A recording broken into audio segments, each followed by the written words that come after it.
नमस्कार मित्रों, अक्सर आपने देखा होगा हमारे मन में गंदे विचार क्यों ही आते हैं। हमारे ना चाहते हुए फिर भी हमारे मन में गंदे विचार आते ही हैं।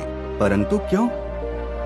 मन ही सबसे बड़ा दोस्त भी मन ही है और मन ही हमारा सबसे बड़ा शत्रु है। जब हम अपने मन के हिसाब से चलते हैं तो ये मन हमें भटका देता है, और जब हम मन को संतुलित कर लेते हैं तो हम अपनी जिंदगी में सब कुछ पा लेते हैं। हम हमारे मन में आने वाले गंदे विचारों को रोकने की कोशिश में लगे रहते हैं, और जितना हम रोकने की कोशिश करते हैं उतने ही ये विचार हमारे अंदर प्रवेश करते हैं। आप जिस चीज से जितना दूर भागेंगे उतना ही वो चीज आपको अपने पास लाएगी। इसीलिए उस चीज से भागो मत, उस पर संतुलन कायम करो। एक बार की बात है कि युवक गौतम बुद्ध के पास आया और गौतम बुद्ध से बोला कि बुद्ध, मेरे मन में इतने गंदे विचार क्यों ही आते हैं।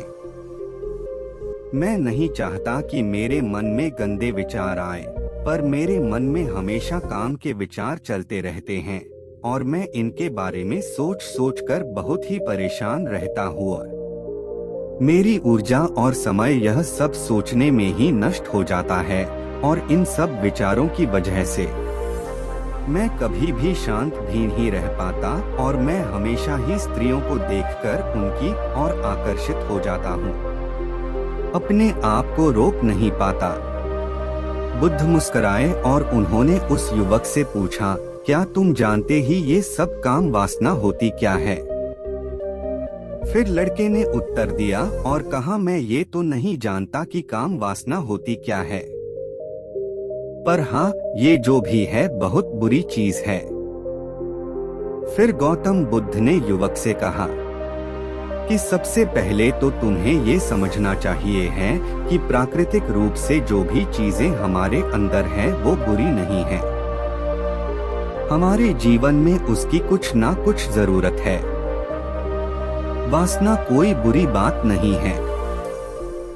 ये तो हमारे मन का एक भाव है जो हमें किसी ना किसी चीज की कमी का एहसास करवाती है, और फिर हम उस चीज को पाने के लिए उस चीज की तरफ मोहित हो जाते हैं। जैसे अगर तुम्हारे पास धन की कमी है तो तुम में धन पाने की वासना उत्पन्न हो जाएगी। तो वासना कुछ और नहीं, बस एक प्रकार की कमी है जो कि एक प्रकार की जरूरत का एहसास दिलाती है, और जब यह जरूरत शारीरिक हो तो हम इसे काम वासना कह देते हैं। युवक ने गौतम बुद्ध से कहा कि बुद्ध, मुझे काम वासना का मतलब तो समझ में आ गया, पर आप यह भी मुझे बताइए कि ये आती कहाँ से है, कैसे आती है? गौतम बुद्ध ने कहा, काम वासना कहीं से आती नहीं है, ये तो हमारे अंदर ही रहती है, और इसका होना तो जरूरी भी है। तभी तो मानव जाति का विस्तार होगा।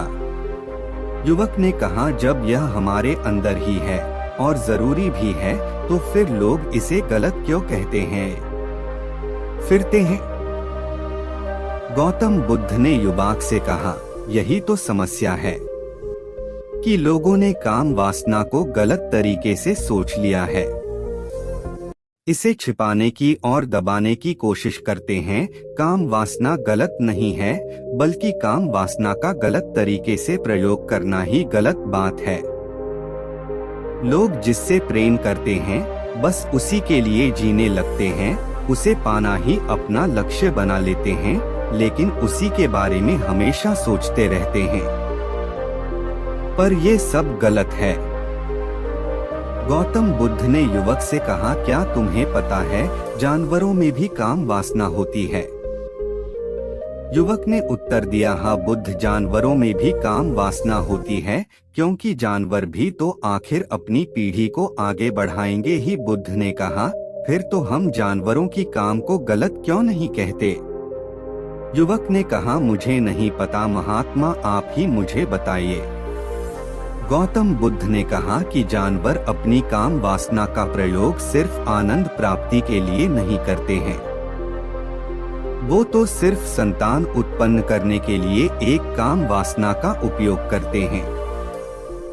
जानवरों को प्रकृति ने इतनी समझ नहीं दी कि वो काम वासना को अपने सुख का आधार बना सके, लेकिन मनुष्य अपनी समझ के बलबूते पर प्रकृति में पाए जाने वाली प्रत्येक वस्तु को अपने सुख के लिए प्रयोग करता रहता है। हम इंसानों ने ही काम को अपने सुख का साधन बना लिया है, जबकि प्रकृति ने तो हमें ये वंश को आगे बढ़ाने के लिए दिया था, परंतु इंसानों ने इसे अपने जीवन का परम लक्ष्य बना लिया है और इस तरह से काम वासना का बेलगाम हो जाना गलत है। युवक ने बुद्ध से पूछा, बुद्ध, ये काम वासना हम पर हावी क्यों हो जाती है? क्यों ये बेलगाम हो जाती है? तब गौतम बुद्ध ने कहा, सुनो, अब मैं तुम्हें जो बताऊंगा उसे तुम्हें ध्यानपूर्वक सुनना और फिर काम वासना का सारा खेल तुम्हें समझ आ जाएगा। तुम्हें तुम्हारे सारे सवालों का जवाब मिल जाएगा, बस तुम्हें ध्यान से सुनकर समझना है। गौतम बुद्ध युवक को बताना शुरू करते हैं कि एक समय की बात है कि एक आश्रम में गुरु और उनके शिष्य रहते थे, जिससे रोजाना आश्रम के बाहर स्थित गांव में भिक्षा लेने के लिए जाते थे। उस आश्रम का जिस गांव में भिक्षा लेने जाता था, उस रास्ते में एक नदी भी पड़ती थी। वो शिष्य रोज उसी रास्ते से भिक्षा लेने जाता था। एक दिन उसने देखा कि एक लड़का पेड़ के पीछे छिपा है। शिष्य उस लड़के के पास गया और उसे जाकर बोला, भाई, तुम यह पेड़ के पीछे छिपकर क्या देख रहे हो? लड़के ने कहा, तुम्हें नहीं दिख रहा क्या कि मैं क्या देख रहा हूँ? सब शिष्य ने नदी की तरफ देखा तो वहाँ पर कुछ लड़कियाँ पानी भर रही थी। वो लड़कियाँ 115 साल की होंगी। तब शिष्य ने उस लड़के से कहा, अरे भाई, वहाँ पर तो लड़कियाँ पानी की भर रही है, इसमें छिपकर देखने वाली बात ही क्या है? तब वो लड़का शिष्य की तरफ देखकर ये कहता है, अरे पागल आदमी, तुम्हें दिखाई नहीं दे रहा है क्या कि कैसे यह परियां नदी से पानी निकाल रही है? जरा उनकी अदाओं को तो देखो, उनके कोमल शरीर को देखो। उनकी पतली कमर मटके को उठाते समय बल खाती है और उनके बाल उनकी कमर पर कैसे लहरा रहे हैं। यह सब तुम्हें नहीं दिखता मानव सुंदरता बिखरी पड़ी हो? जिससे शिष्य ने फिर एक बार नदी की तरफ देखा और इस बार वो शिष्य देखता ही चला गया। अभी तक तो उसे कुछ भी नजर नहीं आ रहा था और वो बिल्कुल निर्भय था। उसे किसी भी बात का कोई डर नहीं था।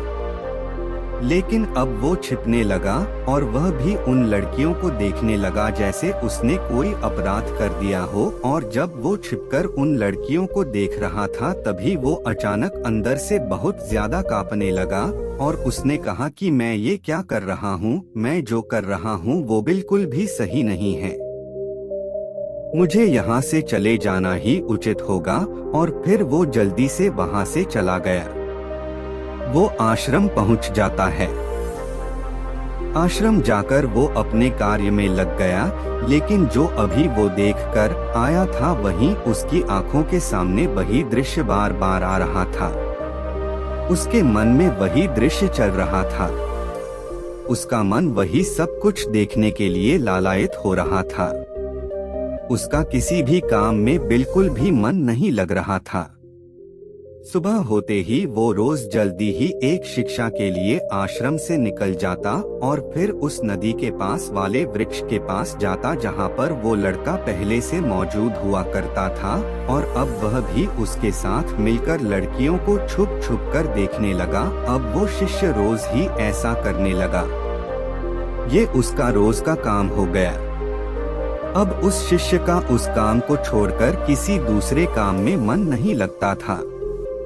वो हमेशा ही किसी न किसी प्रकार के विचार में उलझा रहता। वो आश्रम के कार्यों को भी ठीक ढंग से नहीं कर पा रहा था। न वो ठीक से सो पाता था, न वो ठीक से खाना खा पाता था। उसका मन बेचैन सा रहता था। उसका मन बार बार उन लड़कियों के सौंदर्य को देखने के लिए लालायित हो उठता था। जब गुरु दीक्षा देते तब भी उस शिष्य का मन कहीं और विचारों में खोया रहता। गुरु ने अपने शिष्य की इन हरकतों को भांप लिया था। तब एक दिन गुरु ने शिष्य को अपने पास बुलाया और शिष्य से कहने लगे कि आज से मैं भी तुम्हारे साथ भिक्षा मांगने चलूंगा। तुम और मैं साथ साथ भिक्षा मांगने चलेंगे। तभी शिष्य ने गुरु को मना करते हुए बोला, नहीं गुरुदेव, आप परेशान क्यों रहे हो? मैं तो अकेला ही ठीक से भिक्षा मांग सकता हूँ।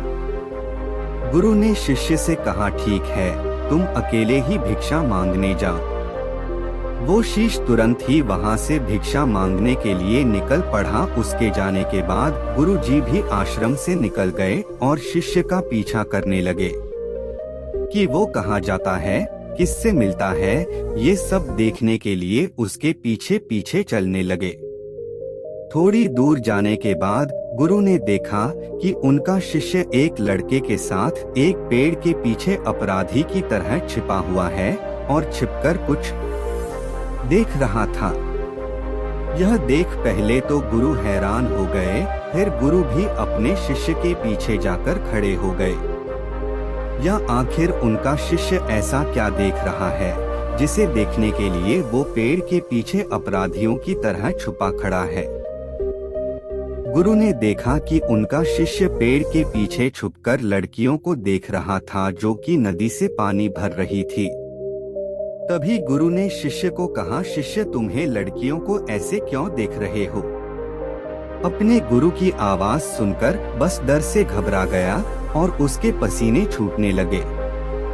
वो थर थर कांपने लगा, जैसे किसी चोर को चोरी करते समय रंगे हाथों पकड़ लिया हो। अब वह अत्यधिक डर गया था और उसे शिष्य की हालत भी खराब हो गई। वो कुछ भी बोल नहीं पा रहा था। दूसरा लड़का जो उसके साथ खड़ा था वो वहां से भाग गया। इससे घबराया हुआ था। उसके मुंह से कुछ टूटे फूटे शब्द ही निकल रहे थे। वो अपने गुरु से नजरें भी नहीं मिला पा रहा था। गुरु ने शिष्य की तरफ देखा और कहा कि मेरा शिष्य तो निर्भय था, उसे तो किसी भी चीज का डर नहीं था, लेकिन यह क्या? तुम तो डर के मारे कांप रहे हो। शिष्य ने गुरु से कहा कि मुझे माफ कर दो गुरुदेव, मेरा इसमें कोई दोष नहीं है। उस लड़के ने मुझे बहका दिया था, लेकिन मैं आपसे वादा करता हूँ कि आज के बाद ऐसा कभी दोबारा नहीं करूँगा। मुझे माफ कर दो गुरुदेव। गुरु ने शिष्य से कहा, कोई बात नहीं, पर इस बात का तुम ध्यान रखना, हम जैसी संगति करते हैं वैसा ही फल हमें प्राप्त होता है। हम जैसी संगति करते हैं उसके विचार हमारे अंदर प्रवेश करते हैं, इसीलिए अच्छी संगति करो जिससे तुम्हारे अंदर अच्छे विचारों का प्रवेश हो। अगर गुरु और शिष्य आश्रम लौट आए और शिष्य फिर से आश्रम के कार्यों पर ध्यान देने लगा, उसने उस रास्ते को छोड़ दिया और दूसरे रास्ते से जाने लगा। वो अपने काम को ध्यान से करता। तो मित्रों, आज की ये वीडियो आपको कैसी लगी प्लीज कमेंट में जरूर बताएं।